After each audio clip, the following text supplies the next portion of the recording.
자, 먼저 명목 측정입니다. 자, 명목 측정은 다음과 같은 설문에 수용할 때 명목형 데이터를 넣게 되겠습니다. 그래서 여러분들 설문 조사 같은 거 많이 한번 해봤죠, 그죠? 이제 그럴 때 이제 생깁니다. 그래서 이제 지난달 보험을 청구했는가?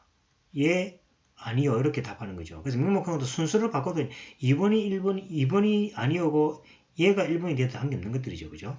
그 다음에 이제 핸드폰 이용 통신사는 이제 SKT, KT, LG, 뭐 기타 이런 식으로 이제 있는데, 그죠? 그래서 이제 이런 식으로 어떤 이름에 대해서 뭔가 선택하는 이런 걸 갖다 이제 명목 측정이라고 이야기합니다. 그 다음에 순서 측정에는 설문을 수행할 때 이제 순서형 데이터를 얻게 되는 경우입니다. 그럴 때는 이제 순서를 좀 바꾸면은 좀 곤란하겠죠, 그죠? 뭐 이제 보시면은 어떤 크기의 자동차를 주로 운전하는가 할 때, 그죠? 1번이 대형이고 2번이 소형이고 3번이 경차 이런데, 그죠?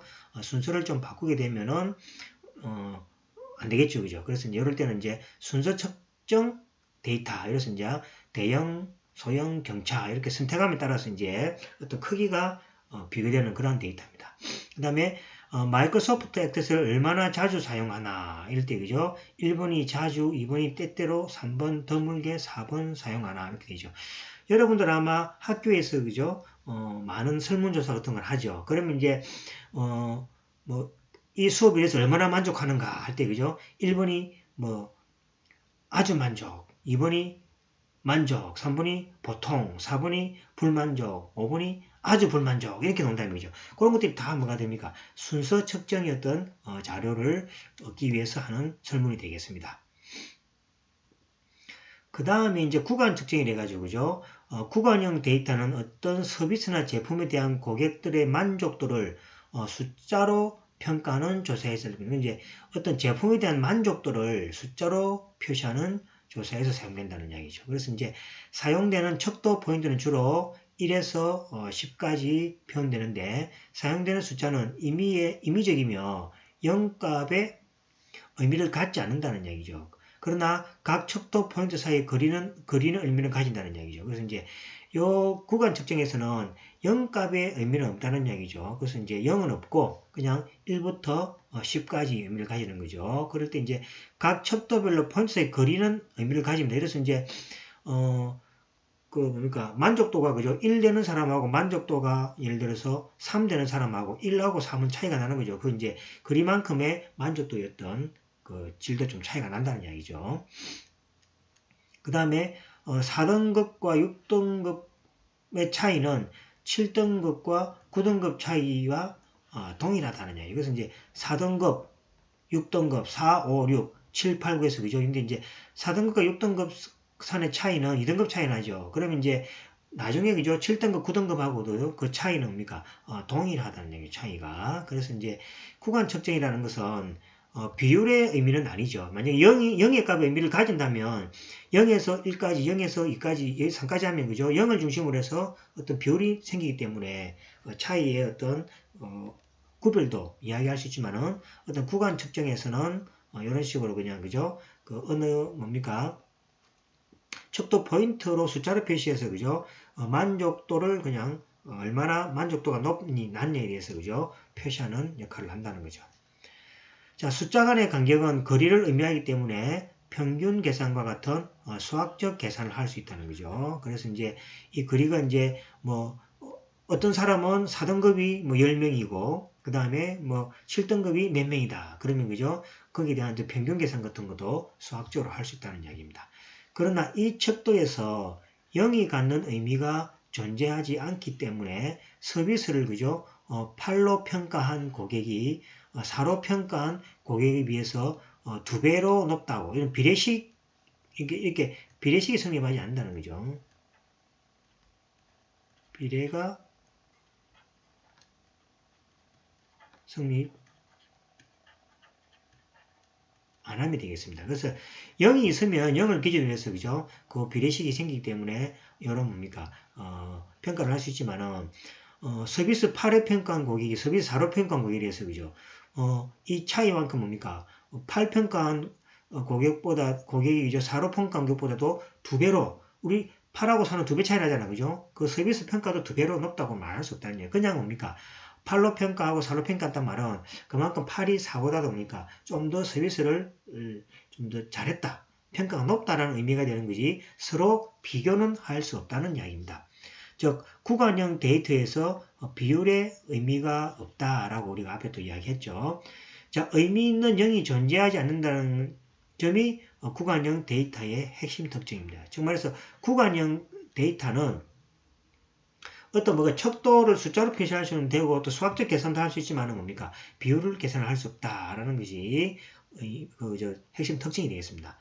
자, 구간형 데이터의 특별한 경우가 서베이 연구에서 자주 사용하는 리커트 척도입니다. 리커트 척도라는 게 여러분들이 그겁니다. 여러분들 그 설문조사 보통 하죠. 5단계로 나누어가 그죠?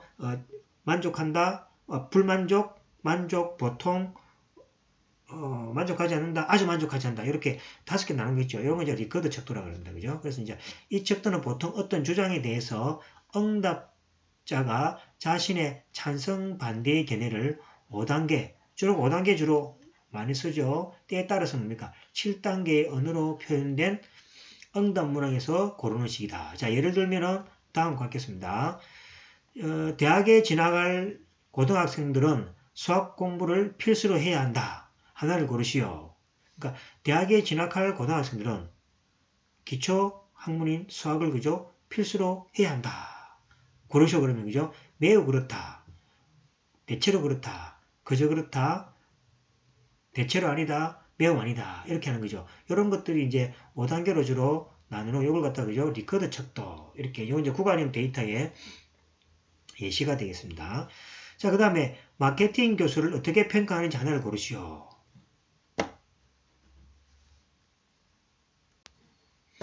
자, 그러면 어떻게 됩니까? 최악이다. 부족이다. 보통, 양호, 탁월이죠. 그래서 이 단계는 뭐죠?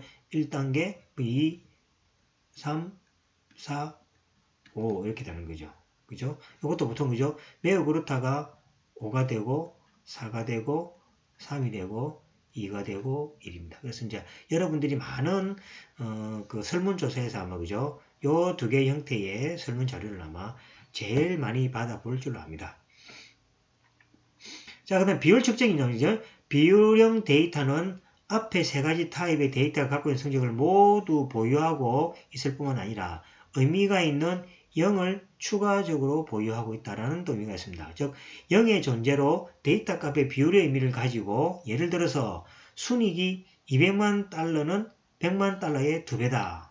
맞죠? 그죠? 여러분들 아마 그 우리나라 경제 그죠? 어떤 회사들의 뭡니까? 순이익을 따질 때 200만 달러 순이익이 생긴 사람하고 100만 달러 생기면 이 2배라고 할 수 있는 거죠. 이거는 뭡니까? 비율 가능하다는 얘기죠. 왜냐니까 0의 존재가 의미 있잖아요. 그죠? 어떤 순이익이라는 것은 0도 있을 수 있으니까, 그죠? 0을 기준으로 해서 100만 달러, 그 다음에 200만 달러, 그 다음에 손실도 있겠죠? 손실이 뭡니까? 마이너스가 생기니까 또 100만 달러, 200만 달러. 그래서 0을 기준으로 해서 데이터가 이렇게 생길 수 있기 때문에 이라는 것은 뭡니까? 비율 측정이라 그럽니다. 그래서 모든 데이터는 양수일 필요는 없고 음수를 가질 수도 있겠죠. 비율형 데이터라 해서 0이 반드시 관찰될 필요는 없습니다. 그 대신에 예를 들어서 신생아 몸무게는 0이 될 수 없지만은 그죠? 비율형 데이터가 분명하죠. 그래서 신생아가 처음에 태어났을 때 그죠? 보통 29대요. 30kg인가 하고 그죠? 또 뭡니까?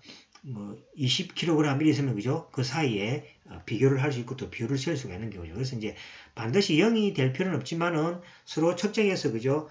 비율로 표시할 수 있는 데이터가 비율형 데이터라고 이렇게 이야기합니다. 자, 이유는 봅시다. 자, 8파운드 신생아는 6파운드 신생아에 비해서 33% 더 무겁기 때문이다. 금방 제가 이야기했던 것들이죠. 그죠? 그래서 이제 비율형 데이터가 0이 있으면은 명확하게 비율형 데이터인데 0이 돼 있지 않더라도 서로 비교할 수 있는 비율로서 비교할 수 있는 데이터가 있으면 다 그것이 뭡니까? 비율형 데이터가 되겠습니다. 자, 중요한 것은 0이 절대적 기준 척도라는 점입니다. 그래서 이제 0이 사실은 그죠? 있으면은 거의 비율형 데이터라는 얘기가 되겠습니다.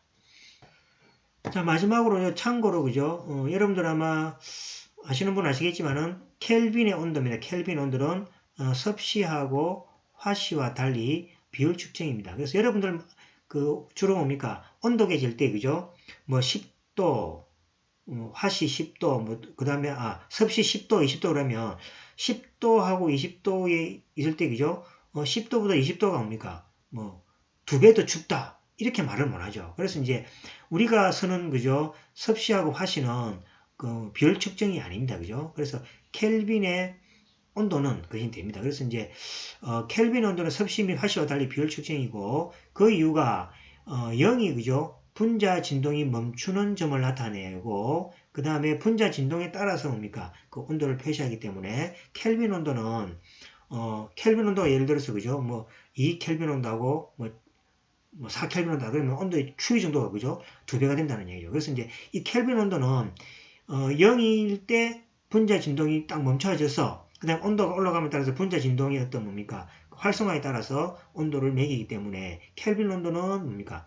우리가 말하는 비율형 측정이 됩니다. 하지만 섭씨 화씨는 섭씨 온도에서 0은 단지 편의상으로, 그죠? 편의상이라는 게 이제 0도 정도 돼서 뭡니까? 물이 언다라는 의미의, 그죠? 0이지, 편의적인 상황이라는 얘기죠. 그래서 이제 30도씨하고 15도씨에 비해서, 이거는 뭡니까? 30도씨니까 12도씨니까 2배가 더 춥다. 이렇게 못한다는 얘기. 그래서 이제 2배의 온도는 아니다라는 이야기입니다. 그래서 참고로, 여러분들, 착각할 수 있는 경우죠. 뭐, 지금 몇 도다 하는 이야기는 비율 측정을 할 수가 없습니다. 단지 뭡니까? 영하 30도가 뭐 영하 15도보다도 더 춥고 그 다음에 30도가 15도보다 뭡니까? 더 덥다라는 그 의미가 있는 것이지 서로 비율로서는 비교할 수 없다라는 그 온도에 관련해서 기본 이제 생활적인 어떤 사실을 몇 가지 설명해 드렸습니다. 이거는 이제 여러분들 켈빈 온도라는 것은 사실은 여러분들 우리 생활 속에서는 보기 어려운 온도죠, 그죠? 그래서 여러분들 섭씨 화씨를 조금 검색을 해보시면 켈빈 온도에 대해서 설명이 있으니까 그죠? 좀 더 알고 싶은 분들은 또 검색을 좀 하시면 되고 여러분들 공대생들 같으면 아마 켈빈 온도가 아마 기본적으로 사용될 겁니다. 왜냐하면 이게 이제 절대 온도이기 때문에 그죠? 항상 0도가 0이 있기 때문에 이 0을 기준으로 해서 그죠? 온도를 우리가 탁 이렇게 절대적 수치를 끊을 수 있다는 얘기죠. 섭씨 화씨는 뭡니까? 비율 측정이 아니다라는 것만 아시면 되겠습니다.